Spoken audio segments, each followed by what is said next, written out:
Hola a todos. En el día de hoy damos inicio al desarrollo de la unidad número 2 dentro de lo que constituye el programa analítico de Física 1 correspondientes a las carreras de la licenciatura en Biotecnología y todas las ingenierías que componen justamente el dictado de las carreras de la Universidad Nacional del Chaco Austral. Esta unidad número 2 tiene como título Dinámica de la partícula. Cuando estamos hablando de dinámica de la partícula, seguramente nos preguntaremos qué significa esta parte de la física. Cuando hablamos de dinámica, seguramente lo que nos viene a la cabeza significa movimiento. Y en realidad el movimiento no solamente está asociado a la comprensión de una serie de leyes y fenómenos que forman parte de la física, sino también todas aquellas evoluciones que representan algunas magnitudes, tomando como referencia siempre el tiempo que transcurre. Magnitudes que vamos a tener que tener en cuenta en esta unidad número 2 son, por ejemplo, la longitud, la masa, el tiempo, la velocidad, la aceleración, y en particular me voy a detener acá en la última de las magnitudes que aparece en la pantalla, que es la fuerza. La fuerza va a ser la causante del movimiento de los cuerpos o también del estado de reposo de los mismos. Es por ello que si nosotros analizamos la figura que vemos en la pantalla, vemos una serie de objetos, como así también de personas, que se encuentran desplazándose. Y cuando hablo de desplazamiento me refiero al cambio de posición en una dirección y en un sentido. Es decir, que van a aparecer en esta misma situación el análisis o la clasificación de magnitudes en lo que se refiere a magnitudes vectoriales. Y acá arriba en la pantalla lo que observamos es un cronómetro. Quiere decir de que en todo momento la magnitud tiempo va a ser medida y va a ser tomada como referencia para analizar los distintos cambios de magnitudes que ofrecen estos cuerpos que ven ustedes aquí, desde este avión, el automóvil, este animal, cada una de las personas que ven aquí desplazándose con distintas direcciones, con distintas intensidades de velocidades, de aceleración. De la misma manera vemos aquí este automóvil y aparece el cronómetro nuevamente como parámetro de referencia, como para identificar justamente el cambio de posición que ofrece este automóvil de carrera para justamente tomarse como referencia el tiempo transcurrido. Fíjense lo que vemos aquí. Vemos tres situaciones diferentes. En la primera de ellas, un automóvil en donde seguramente en un instante se encontraba en reposo y al cabo de un cierto tiempo, tomado como este cronómetro como referencia, seguramente va a experimentar una aceleración, y en ese caso decimos de que la aceleración siempre para este caso va a ser mayor que cero. Es decir, un automóvil que se encontraba en reposo, al cabo de un cierto tiempo comienza a variar su velocidad, adquiere una aceleración, decimos. En tanto que en la figura de abajo, este transporte de mayor porte, decimos que venía con un cierto movimiento y producto de los frenos comienza a detenerse. En ese caso decimos que la aceleración es menor que cero. Podemos hablar de una aceleración con un signo negativo. Entonces estamos hablando de otro tipo de movimiento dentro de lo que es la dinámica. Y en la figura inferior observamos un ciclista que se encuentra desplazándose con una aceleración que se dice es igual a cero. Alguien podría llegar a decir, ¿cómo puede ser que este ciclista su aceleración sea igual a cero? Porque en realidad lo que el ciclista posee es velocidad. Y como habíamos dicho en la unidad anterior, velocidad y aceleración, si bien son magnitudes vectoriales, son magnitudes diferentes. Una cosa es que un móvil posea velocidad y otra cosa distinta es que tenga aceleración. Fíjense en este caso particular en donde estamos hablando de lo que comúnmente se lo denomina la dinámica celeste, la dinámica de los planetas que giran alrededor del Sol. Acá también vemos un movimiento en donde este planeta que ven ustedes acá gira alrededor del Sol, trasladándose y a su vez dentro de su propio eje rotando. Es decir, que vemos una combinación de movimiento, traslación y rotación. ¿Será que va a existir velocidades y aceleraciones en este caso particular de la dinámica de los planetas? La respuesta es sí, con la única diferencia que, a diferencia de los casos anteriores, en donde los cuerpos se desplazaban en línea recta, acá los cuerpos lo van a hacer en un movimiento de rotación. Va a haber una aceleración y una velocidad llamándose velocidad y aceleración de rotación. A menudo observamos el movimiento de engranajes que están ensamblados entre sí a través de estos pequeños dientes metálicos, en donde la acción de una fuerza provocada en este eje genera el movimiento de rotación y que se va a trasladar a los otros dos cuerpos de ruedas dentadas. Este es un claro ejemplo de lo que en la ingeniería estamos hablando de una transformación de movimientos, una multiplicación de movimientos, siempre hablando de un movimiento de rotación. Acá van a existir velocidad angular y aceleración angular.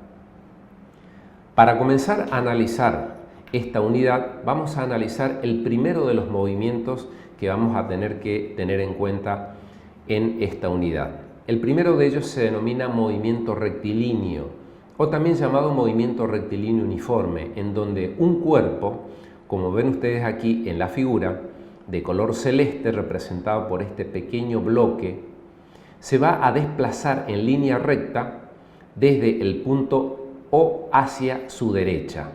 Como ven ustedes aquí, este eje horizontal recto lo vamos a simbolizar con la letra X para hablar o para hacer referencia justamente a los distintos cambios de posiciones X que va a representar o que va a ir provocando este cuerpo de color celeste. Esto que ven ustedes aquí de color amarillo representa el cronómetro, representa básicamente la variación de tiempo transcurrido a lo largo de todo este movimiento. Una de las características que tiene el movimiento rectilíneo uniforme es que la posición varía a lo largo del tiempo y va a dar lugar a lo que comúnmente se lo denomina desplazamiento. El desplazamiento, como ustedes observan acá en su símbolo, es una magnitud vectorial, es decir que todo cuerpo que se encuentra en el movimiento rectilíneo uniforme, habiendo transcurrido una cierta cantidad de tiempo, va a experimentar un cambio de posición. Ese cambio de posición entonces se denomina desplazamiento. Para definir a un desplazamiento es necesario tener en cuenta el módulo, la dirección y el sentido del desplazamiento. No basta con decir que un cuerpo se ha desplazado 100 metros, por ejemplo, sino que habrá que decir en qué dirección lo hizo y en qué sentido lo hizo. Este desplazamiento, tomando como referencia la variación de tiempo transcurrido, da origen a una magnitud nueva dentro de lo que es el movimiento rectilíneo, y esa magnitud nueva se la denomina velocidad. En el movimiento rectilíneo uniforme la velocidad es constante y la vamos a designar con esta letra K1 que ustedes ven aquí. Por lo tanto, si nosotros hablamos justamente de estas magnitudes, variación de tiempo, desplazamiento, podemos explicarlo con mayor detenimiento en esta gráfica. Este cuerpo parte desde una posición X sub 0 y a medida que transcurre el tiempo se va a encontrar en una posición X sub 1. Como ven ustedes acá, esa posición X sub 1 viene representado por este vector X sub 1. Es decir que en el punto P el móvil ha recorrido una posición X sub 1 para un tiempo T sub 1. Transcurrido un tiempo t sub 2, fíjense, el móvil se encuentra en el punto Q. Para ello, la posición total recorrida va a ser x2. Fíjense, x1 y x2 representan dos vectores posiciones. Ahora bien, ¿qué es lo que sucede si nosotros analizamos el intervalo de tiempo entre t sub 2 y t sub 1? Observamos que para este intervalo de tiempo transcurrido, t sub 2 y t sub 1, el móvil ha provocado un desplazamiento delta x. Delta x no es nada más que una diferencia entonces de vectores entre x2 y x1 para hallar el vector desplazamiento que aparece aquí en la pantalla de color rojo, delta x. Ahora bien, este desplazamiento delta x, si lo tenemos que relacionar con la variación del tiempo transcurrido, da origen a lo que comúnmente se lo denomina velocidad media. ¿Por qué velocidad media? Porque es la velocidad promedio entre los puntos P y el punto Q y vendrá dado por este vector de color rojo. Este vector es lo que justamente determina el vector desplazamiento. Esa es la velocidad media. Si nosotros graficamos la variación de la posición respecto del tiempo, podemos encontrar una gráfica que puede tener estas características, como ven ustedes acá. En las abscisas representamos la variación de tiempo transcurrido y en la ordenada la variación de las posiciones del móvil transcurrido. Esta curva que ven ustedes acá, que puede tener una forma cualquiera, representa la variación de la posición o distancia o espacio transcurrido simplemente en función siempre del tiempo. Ahora bien, si es que nosotros vamos a detenernos y analizar justamente este concepto de velocidad, podemos encontrar dos conceptos de velocidad. Una es de las que nosotros hace un instante acabamos de definir, la velocidad media.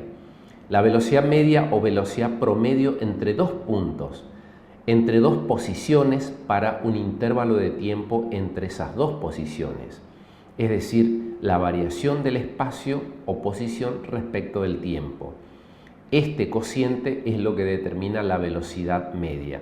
Ahora bien, ¿qué pasa si nosotros queremos encontrar la velocidad que posee el cuerpo en un determinado instante? Fíjense, lo que voy a hacer es encontrar una expresión límite. ¿Qué significa desde el punto de vista matemático la expresión límite? Tratar de que el intervalo de tiempo se aproxime a cero, es decir, que si analizamos este gráfico, cuando el tiempo t sub 2 se aproxima aproximadamente a t sub 1, se dice que la variación de tiempo transcurrido tiende a cero. En ese caso estamos hablando de una expresión límite, que no es otra cosa por definición a la derivada de la posición respecto del tiempo.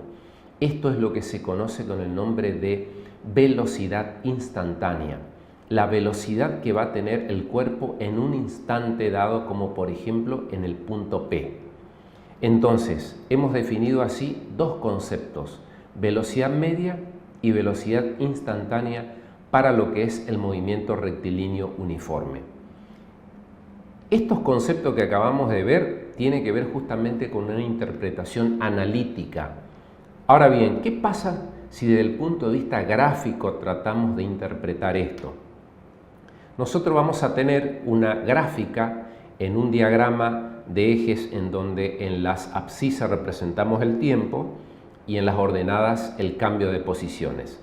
Si tenemos una curva como la que ven ustedes acá de color azul, donde me representa el espacio recorrido en función del tiempo, o también podemos hablar la posición en función del tiempo, podemos llegar a encontrar desde el punto de vista gráfico, geométrico, la velocidad media. ¿Qué es lo que hacemos a tal efecto? Trazar la recta secante a dos puntos, por ejemplo, el punto P y el punto Q. Recuerden que la recta secante es aquella recta que corta a una curva en dos puntos. Si prolongamos esta recta secante hasta interceptar con el eje de las abscisas, podemos llegar a medir este ángulo que lo vamos a llamar ángulo alfa.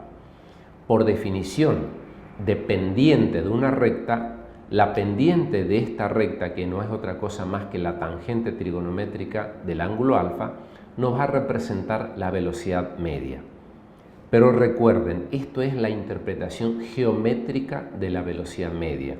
Anteriormente, y mediante una ecuación, hemos hallado la velocidad media desde el punto de vista analítico. ¿Qué va a suceder desde el punto de vista de la velocidad instantánea? ¿Tendrá una interpretación geométrica? La respuesta es sí. Fíjense, nosotros acá nos interesa conocer la velocidad que posee un cuerpo en un determinado instante, en un determinado punto, por ejemplo, el punto Q. ¿Qué es lo que hacemos al respecto? Trazamos una recta, pero esta vez una recta tangente, es decir, una recta que va a tocar a la curva de color azul en un punto, como por ejemplo el punto que nosotros queremos saber el valor de la velocidad instantánea en ese punto, el punto Q. Una vez que hemos trazado la recta tangente, ¿qué es lo que vamos a hacer? Prolongarla hasta interceptar con el eje de las abscisas. Medimos el ángulo que forma esa recta tangente con el eje de las abscisas y por definición de pendiente, la pendiente de esta recta va a ser la tangente trigonométrica del ángulo θ, nos va a determinar justamente la velocidad instantánea. Por lo tanto, dentro de lo que es este movimiento rectilíneo uniforme, podemos citar otras características. Por ejemplo, como lo hemos dicho, la velocidad es constante y la hemos llamado con la letra K1. Esto ocurre muy poco en la vida cotidiana. Son muy pocos los casos en los que la velocidad de un cuerpo en un movimiento es constante.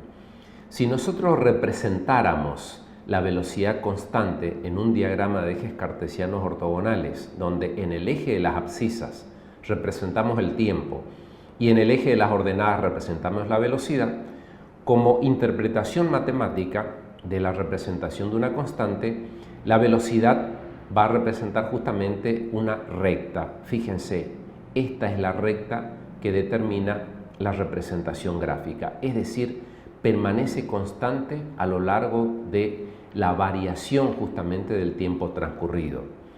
Si nosotros tomamos un intervalo de tiempo entre t y t sub 0 y elevamos los valores de las ordenadas respectivas, vamos a tener una figura rectangular de color celeste. ¿Qué es lo que va a representar justamente esta área de este rectángulo de color celeste? Esta área va a representar el cambio de posición, es decir, la distancia recorrida para este intervalo de tiempo. Si nosotros determinamos que esta área representa la distancia total recorrida en ese intervalo de tiempo o bien el cambio de posición, podemos llegar a decir de que esta área, tratándose de una figura rectangular, va a ser base por altura. Es decir, la base va a ser el intervalo de tiempo y la altura vendrá dada por la velocidad. Por lo tanto, fíjense que al reemplazar en el área de esta figura rectangular tenemos base por altura. Base, intervalo de tiempo, altura, velocidad. Esto significa que si de esta expresión matemática despejamos el valor de la velocidad, arribamos a esta ecuación número 1, donde la velocidad es igual al intervalo de tiempo transcurrido como denominador y al cambio de posición como numerador. Es decir, el cambio de posición respecto de lo que es el cambio de tiempo transcurrido. Esta quizá es la primera de las ecuaciones que ustedes van a tener en las distintas tablas que le vamos a ofrecer para que en ningún momento puedan ser utilizadas de memoria, para que en todo momento sean una fuente de consulta a la hora de analizar los distintos problemas o resoluciones de ejercicios que van a tener en su decisión.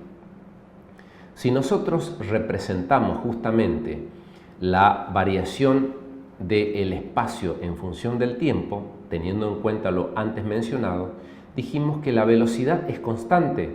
Es por eso que le hemos dado una letra K sub 1.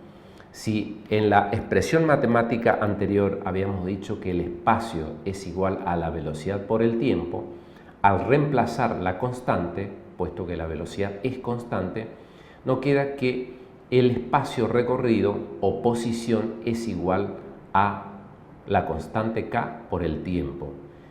Este tipo de ecuación, si lo llevamos a la representación gráfica, teniendo en cuenta que la variable independiente tiempo se encuentra elevado a la potencia 1, si representamos esta gráfica, la gráfica nos va a dar una recta. Y si hallamos la pendiente de esta recta, la pendiente de esta recta vendrá dada justamente por el valor de la constante K sub 1, que no es otra cosa más que la velocidad. Por lo tanto, la velocidad en el movimiento rectilíneo uniforme siempre es constante. ¿Qué sucede ahora en otro tipo de movimiento, como comúnmente se lo denomina movimiento rectilíneo uniformemente variado? ¿Por qué rectilíneo? Porque vamos a analizar el caso de aquellos móviles o cuerpos que se desplazan en línea recta. ¿Por qué variado? Porque van a existir magnitudes que en el movimiento anterior permanecían constantes y que a partir de ahora comienzan a variar. ¿Cuáles, por ejemplo, podrán ser variables ahora? La velocidad. Antes, en el movimiento rectilíneo uniforme, era simplemente velocidad constante. En el movimiento rectilíneo uniformemente variado, la velocidad va a provocar variaciones. Fíjense en este caso particular.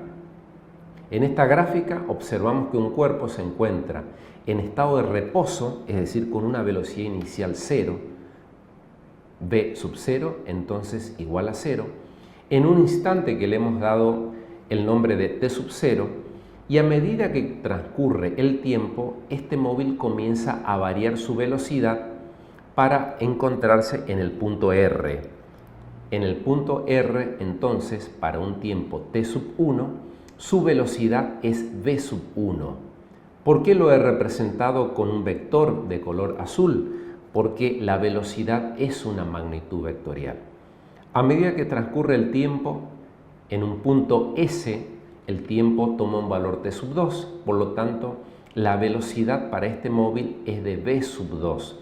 Fíjense que es una velocidad que presenta un módulo mayor que v sub 1. Es decir, continuamente, a medida que cambia el tiempo transcurrido, la velocidad aumenta. Esto es lo que nosotros llamamos movimiento variado.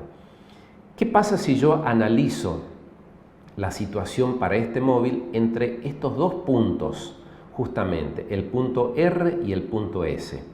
Existe un intervalo de tiempo que vendrá dado por t sub 2 menos t sub 1, pero también en este intervalo de tiempo se puede llegar a decir de que existió una variación de velocidad que vendrá dada por la diferencia entre el vector v sub 2 y el vector v sub 1. Ambos representan velocidades. Surge así entonces este siguiente análisis. En el movimiento rectilíneo uniformemente variado, la velocidad varía a lo largo del tiempo y del espacio. Significa que el espacio o distancia también va a variar. Este cambio de velocidad o variación de velocidad podrá ser positivo o negativo. En el caso de la figura anterior, el valor de v sub 2 era mayor que v sub 1. En ese caso, la variación de velocidad es positiva. Se dice que a medida que transcurre el tiempo, la velocidad aumenta. Pero ¿qué hubiera sucedido si a lo largo del tiempo transcurrido la velocidad disminuye? Ahí estaríamos hablando de un cambio de velocidad negativo. Este cambio de velocidad va a dar origen a una nueva magnitud llamada aceleración. Y acá surge la principal magnitud del movimiento variado, la aceleración. En el movimiento variado, la aceleración es constante y la vamos a llamar con esta letra K sub 2. Este movimiento, por supuesto, da origen a dos tipos de magnitudes de aceleración: aceleración media y aceleración instantánea. La aceleración media, como hemos dicho, tiene que ver con el cambio de velocidad respecto de lo que es el intervalo de tiempo transcurrido. Esto es lo que se conoce con el nombre de aceleración media, y estamos hablando de, a la hora de hacer un análisis de unidades, por ejemplo, en el sistema internacional MKS o también llamado SIMELA, vamos a poder decir entonces que la aceleración se expresa en metros sobre segundo al cuadrado. Ahora bien, ¿qué pasa si en este gráfico, en donde observamos la representación que tiene el cambio de velocidad respecto de lo que es el intervalo de tiempo transcurrido, es decir, como ven ustedes acá, en la abscisa siempre se representa la magnitud independiente, la magnitud tiempo, en tanto que en las ordenadas vamos a representar la velocidad, el cambio de velocidad. Fíjense que para un punto R, el móvil presenta una velocidad v sub 1, en tanto que en el punto S, el móvil presenta una velocidad mayor. Es decir que entre el punto R y el punto S existió un cambio de velocidad, que no es otra cosa que este vector que ven ustedes aquí, delta v. ¿Qué pasa si el intervalo de tiempo tiende a cero? Es decir, que el valor de t sub 2 se aproxima a t sub 1. Se dice que estamos hablando de lo que es el punto R prácticamente, es decir, que cuando S se aproxima al punto R, una situación límite. Cuando el intervalo de tiempo de la variable independiente tiende a cero, estamos hablando de lo que es la derivada de la velocidad respecto del tiempo. Y eso es lo que se conoce con el nombre de aceleración instantánea, la derivada de la velocidad respecto del tiempo. ¿Tendrá una interpretación geométrica también la aceleración media y la aceleración instantánea? Sí. Fíjense, del mismo modo que lo hemos hecho cuando hablamos de velocidad media y velocidad instantánea, ahora tendremos un gráfico en donde vamos a representar la variación de la velocidad respecto del tiempo. La gráfica es esta curva de color azul. Para hallar la velocidad media desde el punto de vista geométrico, es decir, utilizando una regla, un semicírculo y algún valor que asocie justamente el ángulo con estos valores, vamos a encontrar, fíjense, trazamos una recta secante a los puntos S y al punto R. Prolongamos el valor de la recta secante, que en este caso, fíjense que es de color negro, hasta interceptar al eje de las abscisas. Medimos el ángulo que forma dicha recta con el eje de la abscisa.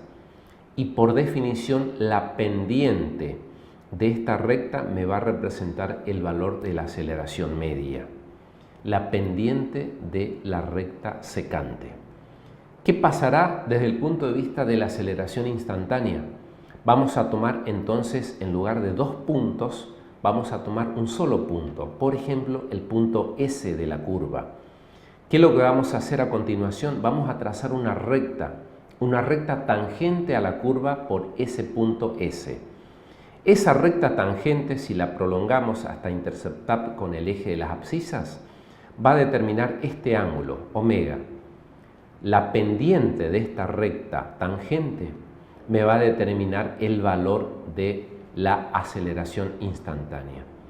¿Qué representa la pendiente de una recta? La tangente trigonométrica del ángulo que forma dicha recta con el eje de las abscisas. El concepto de pendiente ustedes ya lo han visto en el área de matemática.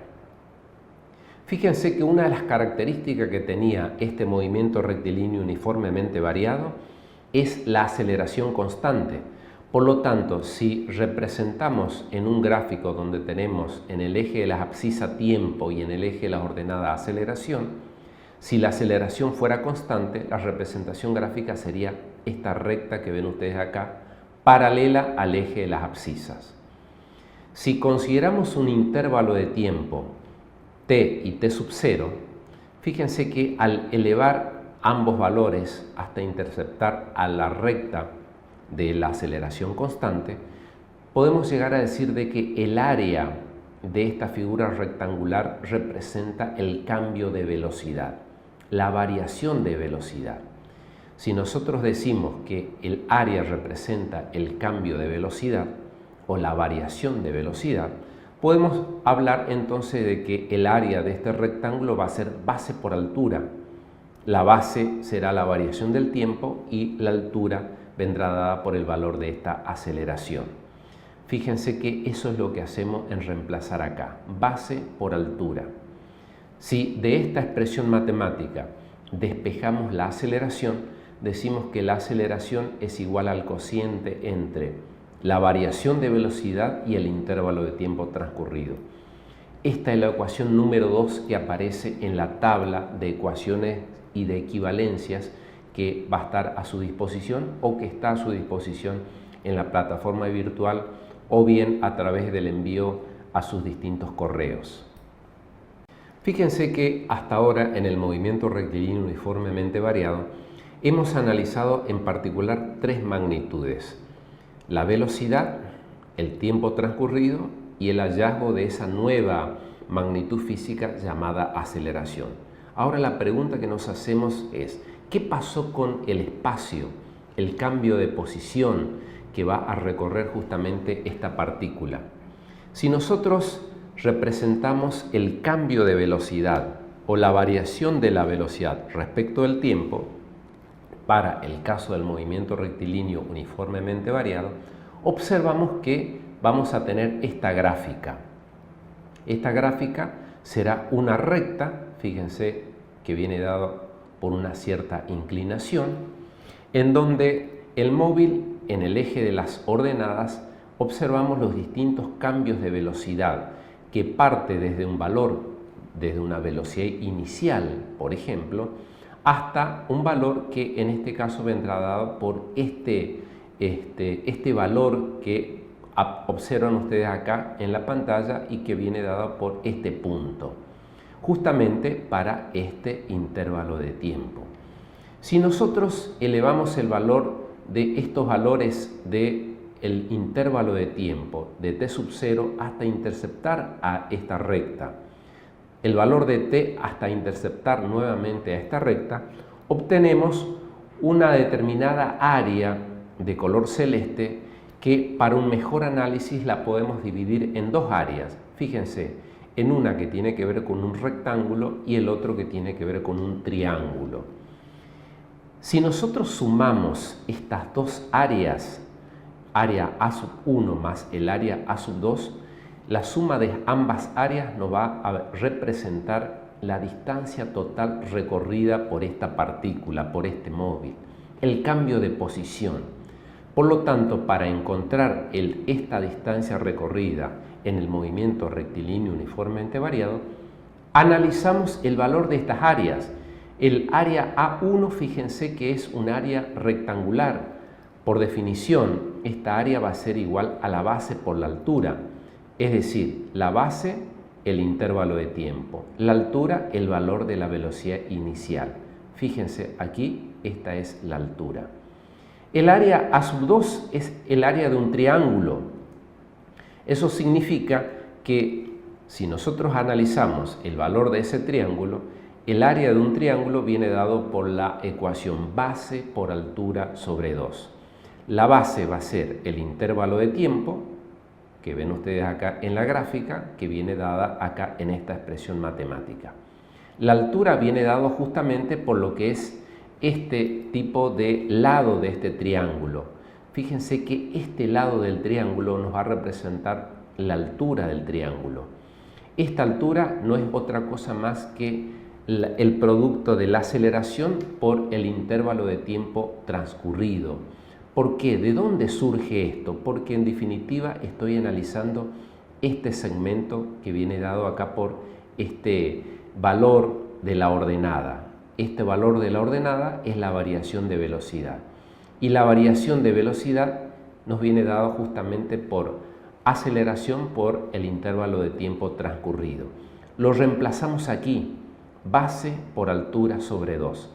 Si todo esto lo llevamos a la expresión matemática de el área total x menos x sub 0, al reemplazar vamos a tener toda esta expresión matemática luego de haber operado respectivamente a través de operaciones matemáticas algebraicas. La distancia total recorrida que representa este primer miembro va a ser igual a la velocidad inicial por el tiempo transcurrido más un medio de la aceleración por el intervalo de tiempo transcurrido elevado al cuadrado. Fíjense, esta es la expresión matemática número 3 que también se encuentra en la tabla de fórmulas o ecuaciones, unidades y equivalencia. Es una de las ecuaciones características del movimiento rectilíneo uniformemente variado. Así como en el movimiento rectilíneo uniforme, cuando la velocidad era constante, existía una relación entre el espacio y el tiempo en donde daba una recta. Acá la forma que va a tener la representación gráfica en el movimiento rectilíneo uniformemente variado va a ser otra. ¿Por qué? Porque la variable independiente tiempo se encuentra elevado al cuadrado. Seguramente ustedes recordarán en matemática que cuando en una ecuación la variable independiente se encontraba elevado al cuadrado, la representación gráfica era una parábola. Es decir, que si nosotros representamos en el movimiento rectilíneo uniformemente variado la variación del espacio en función del tiempo, vamos a tener una parábola. Fíjense que este valor de distancia inicial o posición inicial no siempre va a tener un valor definido. Puede ser de que el móvil parta desde el origen de coordenadas o bien que parta con un valor de una distancia inicial adicionada. Pero en definitiva la representación gráfica siempre va a ser una parábola. Ahora bien, si el móvil parte desde el reposo para un tiempo t sub 0 igual a 0 y consideramos estas dos ecuaciones que son las ecuaciones características del movimiento rectilíneo uniformemente variado, velocidad y espacio transcurrido, fíjense que ambas en función del tiempo. Si nosotros despejamos de una de ellas el tiempo y la reemplazamos en la otra, arribamos a una expresión matemática que relaciona las velocidades respecto de lo que es el cambio de posición. A esta expresión matemática la vamos a llamar expresión matemática número 4, en donde es posible utilizarla para resolver las distintas situaciones problemáticas en donde no aparece el tiempo transcurrido, simplemente aparece la relación que existe entre el cambio de velocidades elevado al cuadrado y el cambio de posición. Esta es una magnitud que caracteriza al movimiento variado, la aceleración, y tal como lo hemos recordado, la aceleración es constante. ¿Por qué hemos colocado el valor de número 4 a esta ecuación? Por una sencilla razón. Esta es la ecuación que va a caracterizar justamente en el cuadro de equivalencias, unidades, es decir, las tablas que se van a encontrar a disposición de ustedes. Por lo tanto, si hacemos un resumen de ecuaciones para estos dos movimientos, podemos llegar a decir entonces que en el movimiento rectilíneo uniforme, donde la velocidad es constante, vamos a disponer de solamente una ecuación. En tanto que para el caso del movimiento rectilíneo uniformemente variado, en donde la velocidad no es constante, eso lo debo aclarar, y tenemos que tenerlo presente siempre que analicemos los distintos problemas o ejercicios. Si la velocidad varía, estamos en presencia del movimiento rectilíneo uniformemente variado. ¿Qué es lo que va a resultar constante en el movimiento variado? La aceleración. Para este tipo de movimiento vamos a tener tres herramientas matemáticas: la ecuación 2, la ecuación 3 y la ecuación 4. ¿Por qué estoy hablando justamente de herramientas matemáticas? porque la física, y en particular la física 1, se trata de resolver problemas o ecuaciones o situaciones problemáticas en donde el movimiento de los cuerpos va a estar reflejado en un movimiento o en el otro, pero nunca de manera simultánea. Si una partícula se mueve en movimiento rectilíneo uniforme, su velocidad será constante. Por lo tanto, la ecuación, la herramienta matemática que voy a tener que utilizar va a ser la ecuación número 1. En tanto que para el movimiento variado, en donde fíjense la aceleración es constante, voy a tener estas 3 herramientas. No pueden ser utilizadas una en el otro movimiento, porque estaríamos cometiendo un error desde el punto de vista físico muy importante. Recuerden, son herramientas matemáticas que están a su disposición, no tenemos que memorizarla, lo único que tenemos que hacer es interpretar de qué tipo de movimiento estamos analizando en el ejercicio. Dejamos de lado este movimiento rectilíneo para tener en cuenta lo que es ahora el movimiento rectilíneo, pero en el plano vertical. Los 2 movimientos anteriores eran movimientos rectilíneos, pero en el plano horizontal. En el plano vertical se dice que si un cuerpo se lanza hacia arriba verticalmente, va a existir un cambio de velocidad. Fíjense que se lanza con una velocidad distinta de cero, una velocidad máxima, y a medida que asciende en un determinado instante, su velocidad final va a ser igual a 0 por un instante, luego comienza a descender. Pero en toda su trayectoria ascendente se puede llegar a decir que este movimiento es lo que se conoce con el nombre de tiro vertical. Se dice que cuando el cuerpo ha adquirido la velocidad final por un instante igual a 0, el cuerpo ha alcanzado la posición máxima, que en tiro vertical se conoce con el nombre de altura máxima. Ahora bien, si desde una determinada altura se deja caer un cuerpo, es decir, se lo abandona a su propio peso, este cuerpo va a descender y fíjense que va variando su velocidad. De ser mínima pasa a ser máxima cuando impacta con el suelo. Esto es lo que se conoce con el nombre de caída libre. Ahora bien, estos 2 movimientos en el plano vertical, ¿a qué tipo de movimiento resulta? Es un movimiento variado. ¿Por qué variado? Porque existe un cambio o una variación de velocidad, tanto en el ascenso como en el descenso. Y si existe un cambio de velocidad, va a dar origen a lo que es una aceleración. Estos 2 movimientos, tanto en el ascenso como en el descenso, dan origen a una magnitud llamada aceleración. Y la aceleración en el plano vertical se la denomina aceleración de la gravedad. Y no es necesario hallarla, tiene un valor constante. Vale 9,8 metros sobre segundos al cuadrado. Eso significa de que cualquier cuerpo que asciende o desciende desde la Tierra hacia arriba o desde arriba hacia la Tierra, lo hace con una aceleración constante que tiene un valor de 9,8 metros sobre segundo al cuadrado. Ustedes se preguntarán, ¿tiene influencia otros factores como por ejemplo el viento, la humedad, la densidad del aire? Sí, con la única diferencia que nosotros en este curso de Física 1 analizamos como si esos agentes externos no estuvieran. Es lo que comúnmente se lo denomina el vacío. Por lo tanto, en el vacío, un cuerpo que asciende o desciende lo hace con una aceleración de 9,8 metros sobre segundos al cuadrado. Fíjense que tampoco estamos hablando de la forma que tiene el cuerpo. Es decir, en ese caso estaríamos hablando dentro de lo que es la aerodinámica, la influencia de la forma de los cuerpos en el ascenso y en el descenso, la resistencia que ofrece el aire, los componentes del aire, la existencia o la influencia de agentes externos como por ejemplo el viento.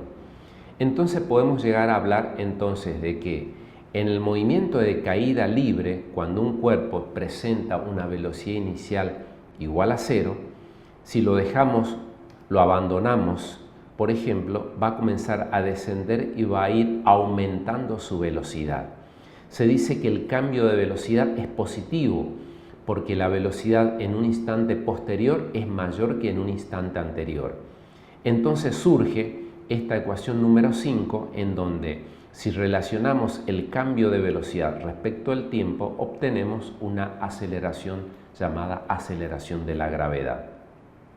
Al igual que en el movimiento rectilíneo uniformemente variado, también van a existir otras dos ecuaciones más, que tienen que ver con la ecuación número 6, que fíjense, en lugar de escribir posición o distancia, colocamos simplemente la altura y lo simbolizamos con la letra H. Esa altura o espacio transcurrido, de la misma manera que el movimiento variado, va a representar una ecuación cuadrática, es decir, la variable independiente se encuentra elevada en uno de sus términos del segundo miembro a la potencia cuadrática.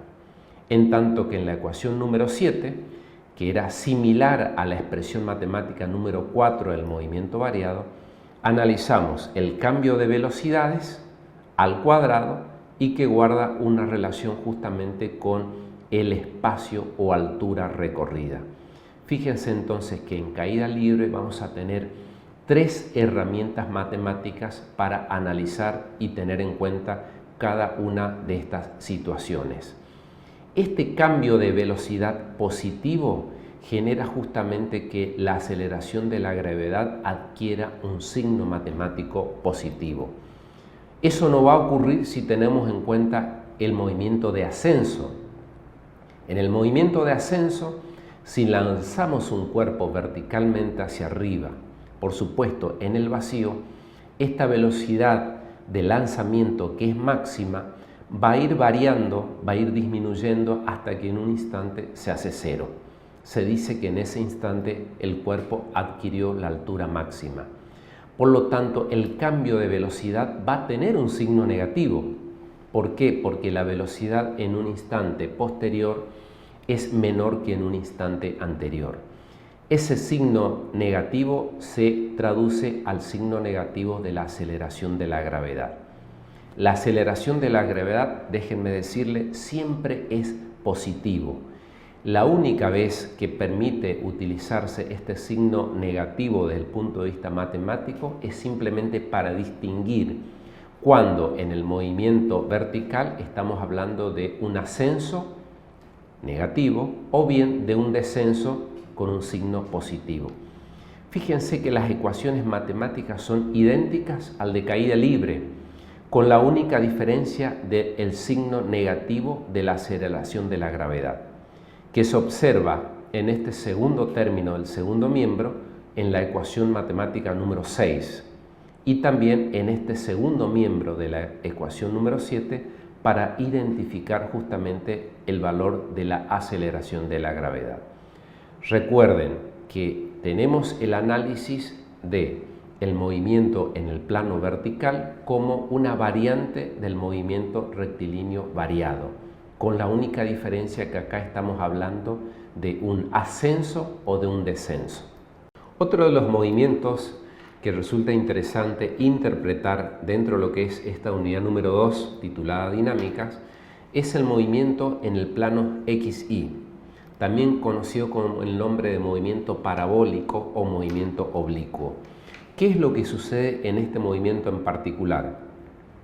Esto se da en aquellos casos en los cuales, como se observa aquí en la pantalla, un móvil, un cuerpo, es lanzado con una velocidad inicial, interpretándose con este vector de color rojo que ven ustedes acá en el origen de coordenadas, que presenta una determinada inclinación que es medido con un ángulo θ respecto a lo que es el eje de las abscisas.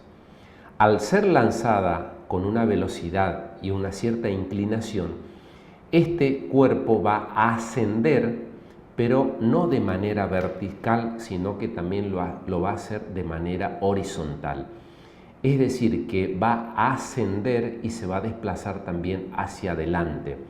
Fíjense ustedes cómo las velocidades con estos vectores de color rojo van cambiando de dirección hasta que en un determinado instante adquiere justamente la altura máxima, pero como ven ustedes aquí, el vector velocidad en esa altura máxima se ubica en una dirección perfectamente horizontal.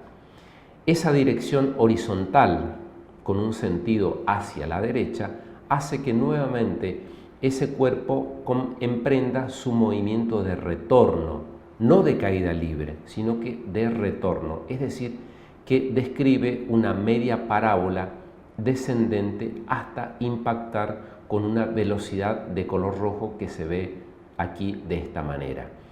Como ven ustedes acá, este ángulo tita que ven ustedes aquí a la derecha es el mismo valor del ángulo tita con que fue lanzada. Esto, por supuesto, son condiciones teóricas en donde estamos hablando, como hemos dicho anteriormente, en la ausencia de causas de fricción, como por ejemplo la densidad del aire, la presencia de agentes externos, como por ejemplo los vientos. Entonces, ¿qué es lo que hacemos acá para analizar este movimiento oblicuo? Lo vamos a hacer desde dos puntos de vista. Desde el movimiento ascendente que se da, y para ello vamos a tener que tener en cuenta este eje vertical, en donde vamos a representar los distintos cambios de velocidades que van experimentándose a lo largo de este movimiento. Fíjense que vamos a tener cambios de velocidades negativos. ¿Por qué? Porque las velocidades en esta primera mitad del movimiento parabólico va a experimentar un descenso en sus valores de velocidades hasta que en este punto las velocidades, repito, en el eje Y se va a hacer cero. Eso no significa que el cuerpo tiene velocidad cero en la altura máxima. Como ven ustedes acá, este valor en este vector de color rojo significa que el cuerpo sigue teniendo velocidad. Lo que sucede es que al proyectar este vector de color rojo sobre el eje vertical, su proyección es un punto, por lo que se considera igual a cero. ¿Qué representan estos vectores de velocidad de color azul aquí? Son las proyecciones de estas distintas velocidades de color rojo de la trayectoria parabólica. Resumiendo, podemos llegar a decir de que en el ascenso las velocidades van a experimentar variaciones negativas. Estas variaciones negativas de velocidad van a dar una aceleración que la vamos a considerar como aceleración de la gravedad y que va a ser constante, en tanto que en la otra mitad de la parábola, si nosotros proyectáramos estas velocidades de color rojo sobre el eje vertical, vamos a ir observando que experimentarán vectores de velocidad como si fueran de caída libre, es decir, con variaciones de velocidades positivas, en tanto que si nosotros tenemos en cuenta ahora el eje de la abscisa, vamos a poder llegar a decir de que las proyecciones de todas estas velocidades a lo largo del eje X, podemos llegar a decir que estos valores de vectores vamos a tener velocidades de color verde, vectores de velocidades de color verde, y que significan un análisis en particular. El análisis que vamos a hacer es que estos vectores de color verde a lo largo de toda esta trayectoria, fíjense que no cambian ni el sentido, ni la dirección, ni tampoco su módulo. Por lo tanto, podemos llegar a decir de que estos vectores de velocidades a lo largo del eje X, el eje de la abscisa, va a ser constante. Por lo tanto, aquí es donde surge la complejidad del análisis de este movimiento parabólico. Respecto de un eje vertical, van a aparecer magnitudes que están asociadas al movimiento variado, en tanto que respecto del eje horizontal van a aparecer magnitudes que están asociadas al movimiento rectilíneo uniforme, donde la velocidad es constante. Por lo tanto, si hacemos el análisis en el eje vertical o eje Y, vamos a tener, fíjense que en el punto de partida, esta velocidad inicial se puede descomponer en una componente rectangular vertical que la hemos dado el nombre de velocidad inicial en I, que es este vector de color azul. Utilizando fórmulas y ecuaciones que relacionan a la trigonometría, esta velocidad inicial en I va a ser igual a la velocidad inicial por el seno del ángulo. ¿Por qué por el seno? Porque como ven ustedes acá, este ángulo lo podemos transportar aplicando propiedades de ángulos. Este vector de color azul es el cateto opuesto al ángulo, en donde yo decido relacionar este vector de color rojo, que es la hipotenusa en este triángulo rectángulo. La única función trigonométrica que va a relacionar hipotenusa, cateto opuesto y ángulo es la función trigonométrica seno. Por lo tanto, la velocidad inicial en I, este vector de color azul, va a ser igual a la velocidad inicial por el seno del ángulo. Esto significa que si hacemos un análisis, siempre voy a necesitar tener en cuenta que aquí las velocidades que van a participar van a ser proyecciones sobre el eje Y. Y fíjense que vamos a tener signos positivos para analizar la primera mitad de la parábola y signos negativos para analizar la segunda mitad de la parábola. Es decir, que en cada una de ellas vamos a tener ecuaciones idénticas al movimiento de caída libre y tiro vertical, como lo hemos visto, pero considerando que las velocidades van a ser proyecciones de las velocidades sobre el eje Y. Fíjense que son prácticamente idénticas a las ecuaciones de caída libre y tiro vertical. Esto es teniendo en cuenta si yo me encuentro, por ejemplo, tratando de determinar alguna incógnita, como por ejemplo la altura o las velocidades que van a llegar a tener este cuerpo en un determinado instante.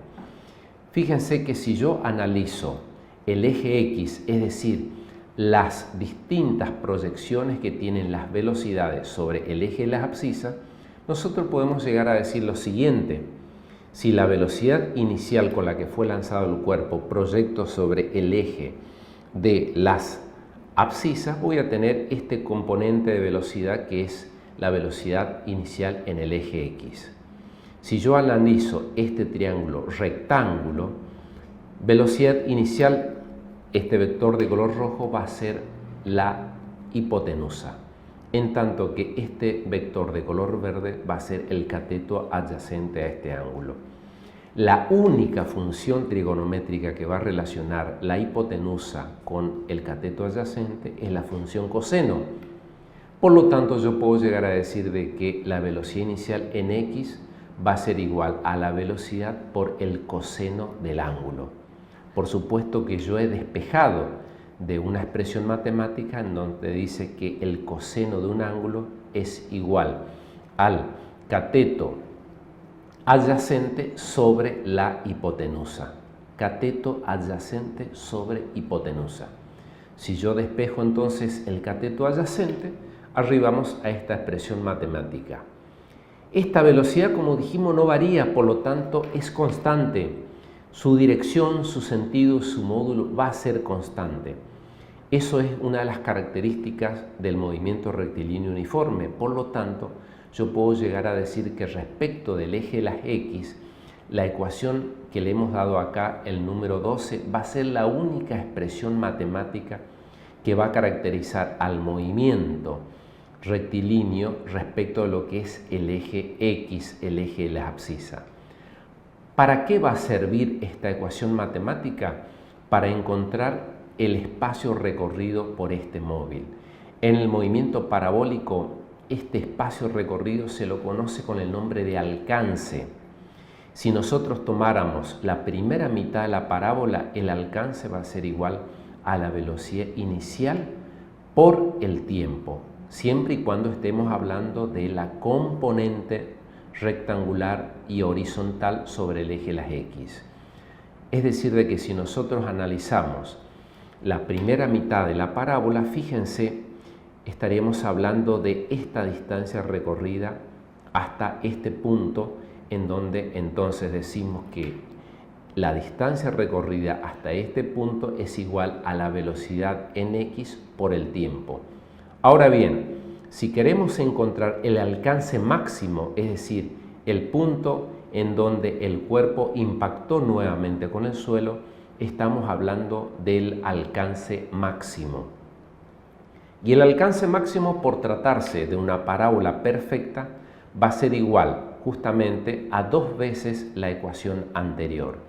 Es por eso que vamos a tener que multiplicar la expresión anterior por este parámetro 2, porque, repito, es una parábola perfectamente simétrica en donde el tiempo transcurrido en la primera mitad es igual al tiempo transcurrido en la segunda mitad de la parábola.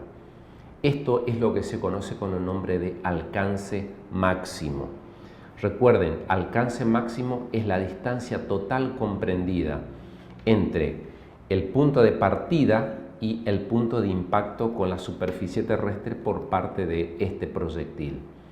Es decir que si se resumen las ecuaciones para este movimiento parabólico, movimiento oblicuo, en el eje Y, fíjense que van a tener 3 ecuaciones que tienen una similitud con lo que es caída libre y tiro vertical.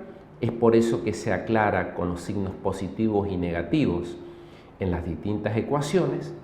Negativo para la primera mitad de la parábola, positivo para la segunda mitad de la parábola. Pero recuerden, los valores de velocidad son las proyecciones sobre el eje Y. En tanto que en el eje X solamente vamos a tener estas 2 ecuaciones. En realidad, una está en función de la otra, porque es la característica principal del movimiento rectilíneo uniforme. La velocidad es la que se va a tener en cuenta como la velocidad proyectada sobre el eje de las X. Dentro de esta unidad número 2, vamos a dar inicio a un tema que se conoce con el nombre de leyes de Newton. El señor Newton hizo un gran aporte a lo que es la física y en homenaje a él se hace una serie de leyes. La primera de ellas tiene que ver con la ley de inercia. La ley de inercia, o también se llama la ley de reposo, se establece que todo cuerpo conserva su estado de reposo o bien de movimiento rectilíneo uniforme, al menos que existan alguna causa externa que actúe sobre él. Esas causas externas que pueden modificar el estado de reposo de un cuerpo o de su movimiento rectilíneo uniforme es lo que se conoce con el nombre de fuerzas. La segunda de las leyes que tiene que ver con estas leyes de Newton establece la ley de fuerza. La ley de fuerza no es otra cosa más que establece que si se le aplica una fuerza a un cuerpo de masa m, provocando una variación de velocidad, esta variación de velocidad va a dar origen, como lo hemos dicho hace unos instantes, a lo que es una nueva magnitud llamada aceleración. Recuerden siempre que si existe variación de velocidad, va a existir aceleración. Estas 3 magnitudes, fuerza, masa y aceleración, se combinan en una expresión matemática muy importante dentro de lo que es el campo de la física. Repito, muy importante esta ecuación, que establece que si una fuerza actúa sobre un cuerpo de masa m, va a provocar una aceleración. Esas 3 magnitudes se relacionan a través de esta ecuación en donde se establece que la fuerza es igual a la masa por la aceleración que adquiere el cuerpo. Y la tercera de las leyes tiene que ver justamente con un principio que se lo denomina acción y reacción. Si un cuerpo que posee un peso P, recuerden que el peso es una fuerza, el señor Newton dice que este peso o esta fuerza él lo llama acción.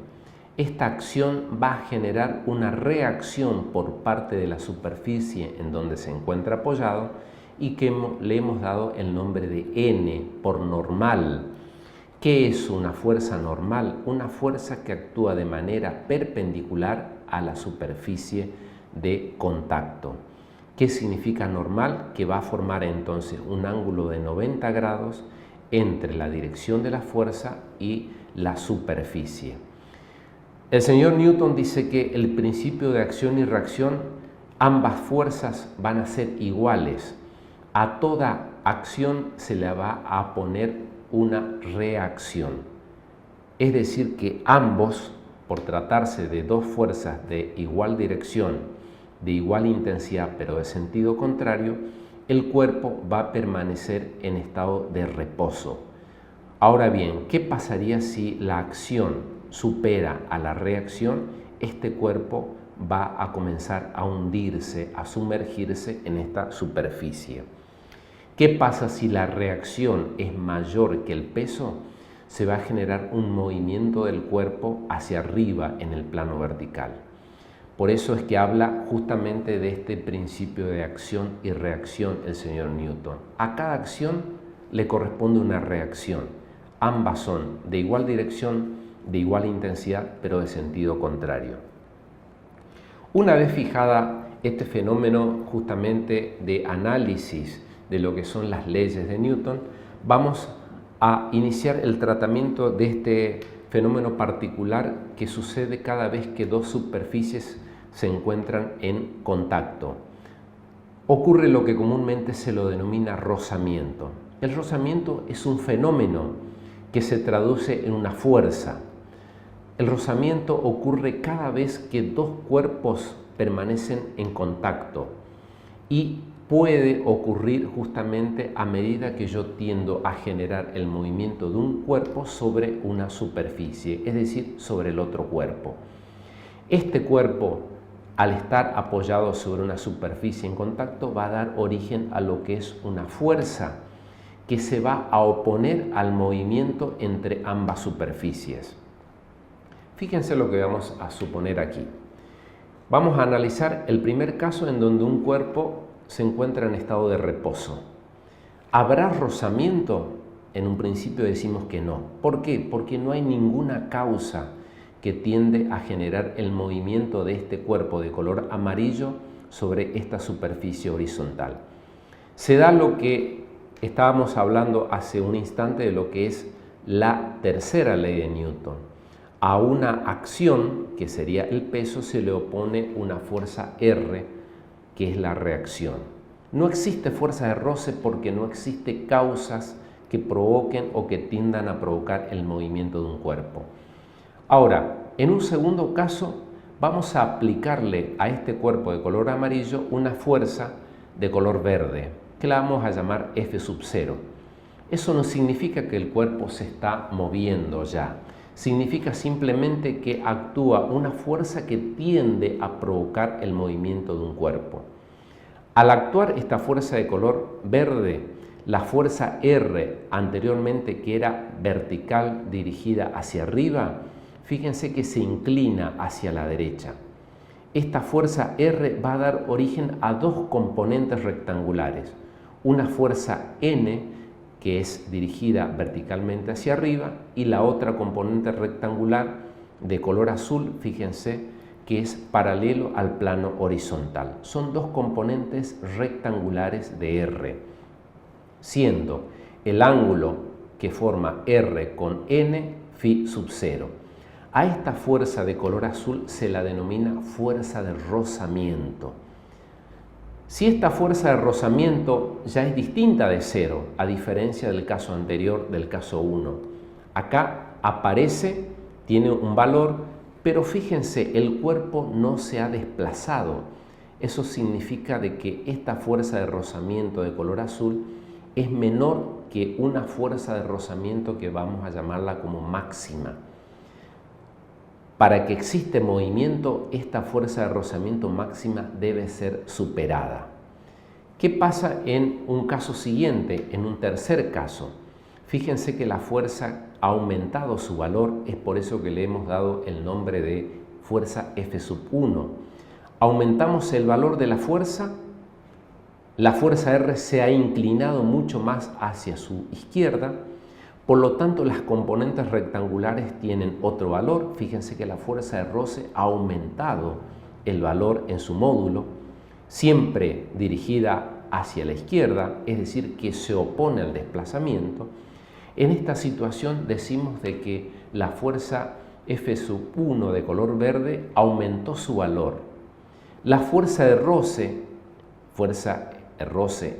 prima, vamos a llamarla, a este valor de color azul, llegó a un valor límite, es igual al valor de la fuerza de roce máxima. Y este valor de la fuerza de roce máxima va a adquirir una expresión matemática muy sencilla en donde decimos que la fuerza de roce máxima es igual al producto de un coeficiente mu sub s, que se le denomina coeficiente estático de rozamiento, por la normal. Esta fuerza de roce máxima, en caso de lograr vencerse, recién estamos hablando de un movimiento por parte del cuerpo hacia la derecha. Este valor de coeficiente de roce estático es un valor que depende pura y exclusivamente de la naturaleza de los cuerpos en contacto. Repito, depende pura y exclusivamente de la naturaleza de los cuerpos en contacto. No depende del terminado de la superficie, de si está liso o si presentan rugosidades. Simplemente depende de la naturaleza de la superficie en contacto. Y vendrá dada por esta expresión matemática final. El coeficiente de roce es la tangente de este valor, de este ángulo phi que ven ustedes acá, que viene dado por el ángulo que forma R con el valor de la normal. Una vez que estamos hablando ya de un aumento de la fuerza de color verde, como ven ustedes aquí, la fuerza aumentó. Eso significa que logró vencerse la fuerza de roce máxima. El cuerpo ya está en movimiento, por lo tanto la fuerza de rozamiento adquiere un valor diferente ya. El cuerpo está en movimiento. Esta fuerza de roce en movimiento también va a ser directamente proporcional a la normal, pero esa proporcionalidad se establece a partir de un coeficiente de roce diferente. Este coeficiente se lo denomina coeficiente dinámico de roce. Va a presentar un valor distinto al valor de coeficiente estático de roce. ¿Qué sucede en un plano inclinado? En un plano inclinado, ¿habrá fenómeno de rozamiento? Sí. ¿Por qué? Porque el cuerpo, al inclinarse el plano, tiende a deslizarse hacia abajo. La pregunta que hacemos es, ¿cuál es la causa por la cual un cuerpo tiende a deslizarse? Por más que no esté en movimiento, lo hará desde el momento en que el valor del ángulo del plano inclinado, alfa, tiende a adquirir un valor por más pequeño que sea.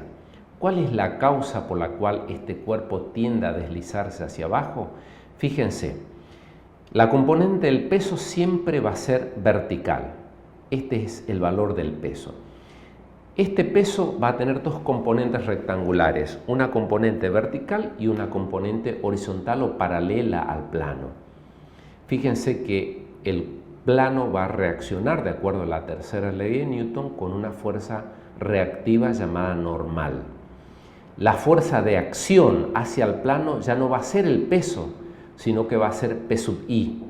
Y va a existir una fuerza de roce que se va a oponer al deslizamiento del cuerpo, que es esta fuerza de color azul. Si el cuerpo se desliza hacia abajo, esta fuerza de rozamiento va a tener un sentido hacia arriba. Por lo tanto, volvemos a la pregunta original. ¿Cuál va a ser la fuerza que va a tender a provocar el deslizamiento del cuerpo? Sobre el plano, en este caso que vamos a llamarlo plano X, la componente horizontal o la componente según la dirección del eje X del peso. Esta es la fuerza que va a tender a provocar el deslizamiento del cuerpo. Si nosotros llevamos todas estas fuerzas a un diagrama de cuerpo libre, como comúnmente se lo llama, fíjense, en un eje de ejes cartesianos ortogonales X, Y, vamos a tener que en este diagramas la normal, la componente vertical del peso, el peso que se va a encontrar, fíjense, en el tercer cuadrante, por propiedades de ángulo, el ángulo alfa va a estar ubicado en esta manera. Por lo tanto, la componente rectangular P sub X es la causante de generar justamente el fenómeno de rozamiento en un plano inclinado. Damos inicio a un nuevo movimiento. ¿Se acuerdan cuando al principio del desarrollo de esta unidad yo les había hablado que los planetas giraban alrededor del Sol, provocando un movimiento de traslación y de rotación alrededor de su propio eje? Es decir, dejamos de lado el movimiento rectilíneo en sus dos modalidades para iniciar este movimiento que hemos titulado movimiento circular. El movimiento circular es aquel que tiene lugar cuando una partícula se encuentra en un punto O y producto de una variación angular se va desplazando hacia el punto P y luego hacia el punto Q. Es decir, que hacia el punto P giraba un ángulo θ, en tanto que hasta el punto Q gira un ángulo θ1, considerando el valor original que tenía. Esto es lo que se habla de un movimiento circular. Existe una variación angular respecto a lo que es un intervalo de tiempo transcurrido. Surgen dos magnitudes en particular a analizar: la velocidad angular media y la velocidad angular instantánea. Vamos a titular con la letra omega del abecedario griego a la velocidad angular media para referir al cociente entre la variación angular y la variación del tiempo transcurrido. En el sistema internacional, la medida de los ángulos se expresa en radianes y la variación del tiempo lo vamos a expresar en segundos. Por lo tanto, la velocidad angular será dada en justamente lo que es el radian sobre el segundo. Si este intervalo de tiempo transcurrido tiende a cero, es decir, estamos hablando de un instante determinado, vamos a tener la velocidad angular instantánea, que por definición va a ser la derivada del ángulo respecto a lo que es el tiempo transcurrido. Entonces tenemos estas dos expresiones matemáticas para referirnos a la velocidad angular media y a la velocidad angular instantánea. Dentro de lo que es las operaciones de la ingeniería, las velocidades angulares se expresan no siempre en radianes sobre segundo, sino en una unidad característica que serían las revoluciones por minutos, RPM, que existe justamente una equivalencia con los radianes sobre segundo. O sea que podemos convertir radianes sobre segundo a revoluciones por minutos. Esto sucede muchísimos en operaciones como por ejemplo la agitación, la centrifugación, operaciones características de la ingeniería o en todos aquellos movimientos rotacionales en donde participan mecanismos propios justamente de lo que son las velocidades angulares. Si existen variaciones angulares respecto del tiempo, también existe la posibilidad de que existan variaciones de velocidades. Y en ese caso estamos hablando ya de una nueva magnitud que es la aceleración angular media y la aceleración angular instantánea. Siempre hablando de variaciones de velocidades angulares referidas a variaciones de tiempo. Entonces, la aceleración angular media es la variación de la velocidad angular respecto de un intervalo de tiempo transcurrido. En tanto que si el intervalo de tiempo transcurrido tiende a cero, estamos hablando de aceleración angular instantánea, o también se lo conoce con el nombre de la derivada de la velocidad angular respecto a lo que es el tiempo. Entonces, dentro de lo que es el movimiento circular va a existir velocidades y aceleraciones, siempre tomando como referencia al intervalo de tiempo transcurrido. ¿Existirá relaciones entre las magnitudes lineales que nosotros habíamos visto en el movimiento rectilíneo, variado y uniforme con estas nuevas magnitudes llamadas magnitudes angulares? La respuesta es sí. Como ven ustedes acá, en estas circunferencias concéntricas podemos llegar a establecer de que el cambio de posición de una partícula describiendo un ángulo va a dar origen a lo que son los arcos. Estas dos letras, S y S', representan lo que comúnmente se lo denominan arcos descritos por estas partículas. Para pequeñas variaciones angulares se puede llegar a establecer la primera ecuación que ven ustedes aquí, en donde el ángulo θ, repito, para pequeñas variaciones angulares, es igual al arco sobre el radio. De aquí despejamos y decimos que el arco S, que no es otra cosa más que un desplazamiento lineal para pequeñas variaciones angulares, va a ser igual al radio por el ángulo. Si a esta expresión matemática compuesta por dos miembros yo derivo ambos miembros respecto del tiempo, es decir, tengo en cuenta el intervalo de tiempo transcurrido, arribaré a estas dos expresiones matemáticas. En el primer miembro, la derivada del espacio recorrido respecto al tiempo, de acuerdo al movimiento rectilíneo uniforme, se conoce con el nombre de velocidad lineal. En tanto que en el segundo miembro, fíjense, la variación del ángulo respecto de lo que es el intervalo de tiempo transcurrido, hemos definido hace un rato y se lo conocía con el nombre de velocidad angular.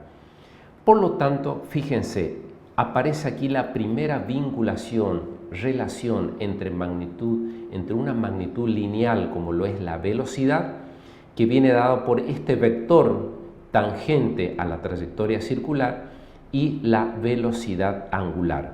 ¿Cómo se vinculan? A través de lo que es el radio. El radio prácticamente en este movimiento circular va a determinar una de las magnitudes características de muchas operaciones de la ingeniería. Repito, no solamente de la ingeniería, no me quiero olvidar de la licenciatura en biotecnología, porque en ambas carreras el radio de una operación como por ejemplo la centrifugación o las operaciones de agitación y mezclado de distintas soluciones, va a vincular justamente estas características que representan la relación entre la velocidad lineal y la velocidad angular. Ahora bien, ¿qué pasa con respecto a la aceleración? Si nosotros consideramos que va a existir una variación de la velocidad lineal, tomando en cuenta la ecuación vista anteriormente, donde la velocidad lineal es igual al radio por la velocidad angular, si derivamos ambos miembros respecto del intervalo de tiempo transcurrido, es decir, en el primer miembro nos va a quedar la derivada de la velocidad respecto al tiempo, esta expresión matemática, al principio de la unidad habíamos visto que se conoce con el nombre de aceleración lineal. Para este caso en particular, esta la vamos a llamar aceleración tangencial. Es una magnitud vectorial que va a ser tangente a la trayectoria circular de este movimiento. En el segundo miembro, la derivada de la velocidad angular respecto al tiempo es lo que se conoce con el nombre de aceleración angular, que también lo acabamos de ver hace un instante. Por lo tanto, la aceleración tangencial, que es una magnitud lineal, se va a relacionar con una magnitud angular como es la aceleración angular, nuevamente a través del radio. Si es que decimos que la aceleración es tangente a la trayectoria circular de este movimiento, la pregunta que nos hacemos es, ¿podrá llegar a tener otra componente la aceleración? La respuesta es sí. Fíjense en este análisis vectorial de cambios de velocidades. Si en un instante t la velocidad lineal viene representada por este vector de color rojo v, en un instante t', fíjense que la velocidad cambió de dirección. Quizás no cambió en su intensidad o módulo, pero sí cambió en su dirección y sentido. Por lo tanto, podemos llegar a hacer este análisis de vectores. Estas diferencias de vectores de velocidades nos van a dar origen a este vector delta v, que es de color negro. Es decir, que existió un cambio en la velocidad provocado justamente por el cambio de módulo o intensidad, o también llamado dirección y sentido, tratándose de magnitudes vectoriales. Fíjense que este triángulo rectángulo formado por estos tres vectores guarda una relación de equivalencia con este otro triángulo formado por estas líneas de color azul en donde participan los radios y esta distancia que lo vamos a llamar delta S entre estas dos posiciones. Estos dos triángulos, el de vectores de velocidades y los lados de color azul de eso, vamos a poder establecer una relación de semejanza de triángulos. Podemos llegar a decir de que el lado delta S guarda una relación con el radio como en el otro triángulo el lado formado por la variación de velocidad guarda una relación con cada una de las velocidades que tenemos analizadas. Si de esta expresión matemática despejamos el incremento de velocidad, decimos que el incremento de velocidad lineal va a ser igual a la velocidad que tiene en un determinado instante esta partícula por justamente esta relación entre el arco delta S sobre el radio. Si divido miembro a miembro por el intervalo de tiempo transcurrido, porque es necesario tomarlo como referencia al tiempo, nos queda esta expresión matemática que estoy indicando acá en la pantalla. El primer miembro, el cambio de velocidad respecto al tiempo, se conoce con el nombre de aceleración normal o también llamado aceleración radial. Es un vector que va dirigido hacia el centro de la circunferencia o círculo que describe este movimiento. En tanto que si hacemos el análisis del segundo miembro, observamos, fíjense que la variación del espacio respecto del tiempo es lo que se conoce con el nombre de velocidad lineal. Esta velocidad lineal, al multiplicarla por la otra velocidad que tenemos aquí, nos va a dar esta potencia cuadrática, velocidad al cuadrado sobre el radio. Si nosotros habíamos dicho en un principio que la velocidad lineal se relaciona con la velocidad angular a través del radio, es decir, V es igual a R por omega, al elevar al cuadrado nos quedará esta expresión matemática. Velocidad lineal al cuadrado va a ser igual a velocidad angular al cuadrado por el radio al cuadrado. Es decir que si reemplazamos esta expresión matemática en la expresión matemática de aceleración normal o radial y simplificamos el radio que se encuentra como denominador con el cuadrado del radio que se encuentra como numerador, nos va a quedar esta expresión matemática. La aceleración normal o radial, o también llamada aceleración centrífuga. Fíjense cómo se relaciona a través de lo que es el radio y el doble de la velocidad angular. Esta es una de las razones por las cuales las distintas operaciones de centrifugado o de agitación, de mezclado, es fundamental entender por qué a bajas revoluciones por minutos de velocidades angulares, es posible conseguir grandes aceleraciones de velocidad, de aceleraciones lineales, generando justamente el objetivo de una de las operaciones de la ingeniería, que es la separación, por ejemplo, de sustancias. Esta es una de las razones por las cuales se incluye el movimiento circular y la relación de magnitudes angulares y lineales en esta unidad. Con esto damos por concluido la unidad número 2.